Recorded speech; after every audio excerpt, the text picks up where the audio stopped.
Bonsoir à tous, vous suivez le flash d'information, bienvenue.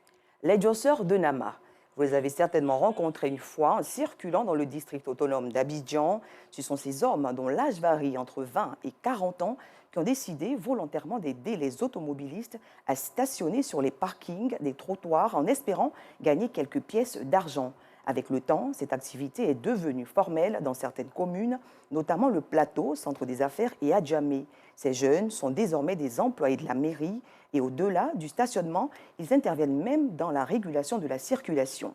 Seul problème, la formalisation de cette activité dans ces communes a nécessité le recrutement d'un certain nombre de djosseurs de Nama, mettant ainsi au chômage les autres qui n'ont pu malheureusement rejoindre les effectifs. Nos équipes ont fait un focus sur ce sujet d'ordre sociétal. Leur compte-rendu vous sera proposé dans la grande édition. Bonne nouvelle pour les populations de la capitale ivoirienne Yamoussoukro. La Sotra, société ivoirienne de transport abidjanais, a déposé ses valises dans cette ville de la région du Bélier, et ce depuis le vendredi 23 décembre 2022. Une nouvelle donne dans le transport urbain, saluée par les populations. L'arrivée des bus de la Sotra a considérablement changé leur mobilité. Les populations se déplacent désormais à moindre coût et surtout dans la sécurité et le confort. Aujourd'hui, ce sont 20 bus qui desservent les 4 différentes lignes de la ville.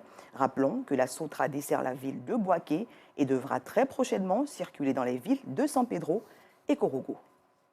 Hors de chez nous, à présent, en République démocratique du Congo, ce mercredi, une marche de protestation contre la force est-africaine déployée dans l'est du pays a été violemment dispersée à Goma, chef-lieu du Nord Kivu. Une centaine de manifestants, répondant à l'appel du mouvement citoyen, s'étaient rassemblés près d'un rond-point pour marcher contre cette force de l'EAC, East African Community, qu'ils jugent inefficace. Plusieurs milliers de soldats du Kenya et du Burundi ont été récemment déployés en renfort de l'armée congolaise et des Nations Unies pour lutter contre les groupes armés dans l'est de la RDC. Et 750 militaires sud-soudanais sont attendus prochainement. La population dit être fatiguée de voir cette force de l'EAC se transformer en une mission d'observation qui regarde comment sont massacrés des milliers de personnes. Et pour terminer en Ukraine, au moins 14 personnes, dont le ministre ukrainien de l'Intérieur et 3 enfants, ont été tués aujourd'hui dans le crash d'un hélicoptère à Brovary, près de Kiev, la capitale ukrainienne. L'annonce a été faite par le gouverneur de la région, Oleksiy Kouleba, via Telegram.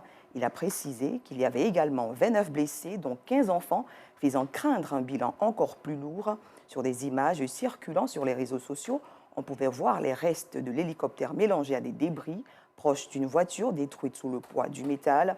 Des pompiers et des policiers étaient sur les lieux. Informé, le président ukrainien affirme que c'est une terrible tragédie. Fin de ce flash, merci de l'avoir suivi. Je vous retrouve tout à l'heure à 19h30.